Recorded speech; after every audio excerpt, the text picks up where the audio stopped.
Hey everyone, welcome back to our coverage of Brilliant Festival today. We're delighted to have Tim from Educate.org with us. Obviously, we've spoken a lot about virtual reality, but also augmented reality is a really interesting area. Do you want to tell us a little bit about who you are, what you do, what your company's about? Sure, that's fine.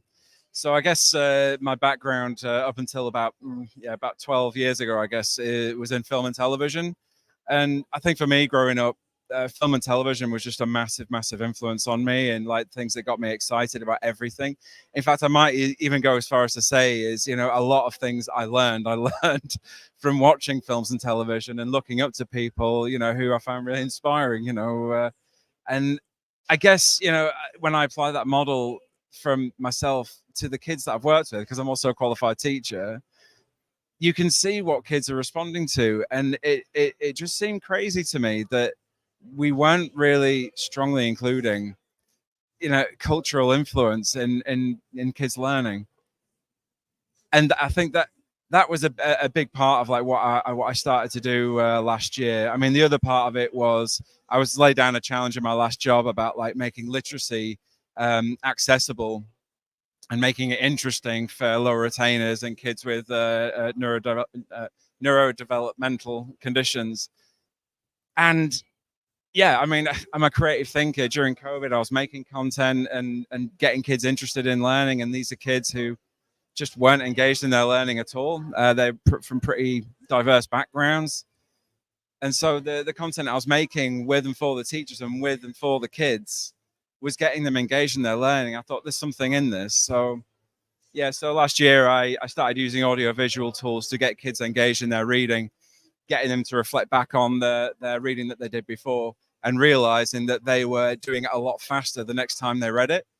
And that was really empowering for them. And it allowed them to focus on their attainment and their successes rather than comparing themselves to their friends, which is just a buzzkill for some of the lower attaining kids, because they just feel so bad that they're so behind, and they continue being left behind. And that's a drain on the teachers, and it's a drain on the attention given to the other kids as well. There's a lot of kids and a lot of teachers out there that are feeling bad right now. And I think that is really my mission, that focus on the things that you love, focus on the things that bring you joy, share your time and get to know the kids in your class. And I guess that's what encapsulates the next project that I did, which was the AR phonics soundboard. That was basically. Yeah. So yeah, do you want to tell us a little bit more about the AR phonics soundboards, what it is, what it's trying to do, what stage you're at with its development? Sure. Well, it is. It was my response to the teacher that I was working with at the time sort of laid down the, I guess it was a little bit of a fear factor for me. It was probably me catastrophizing that my service was going to be put through a cost efficiency matrix.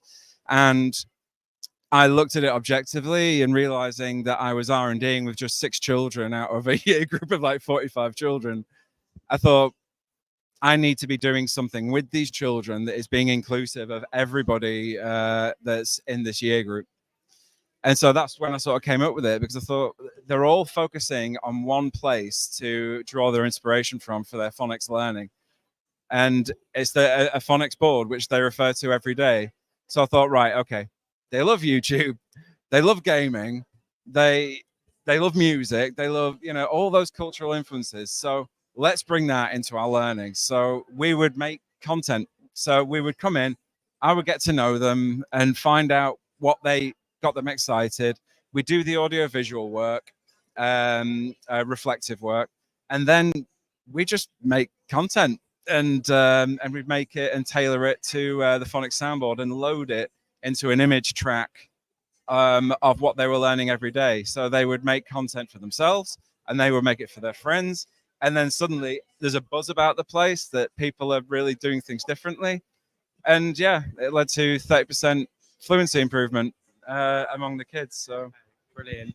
Yeah, I think that's interesting, the kind of the way we go about doing stuff, because often you see with kind of AI and creative tech, often the the students know way more.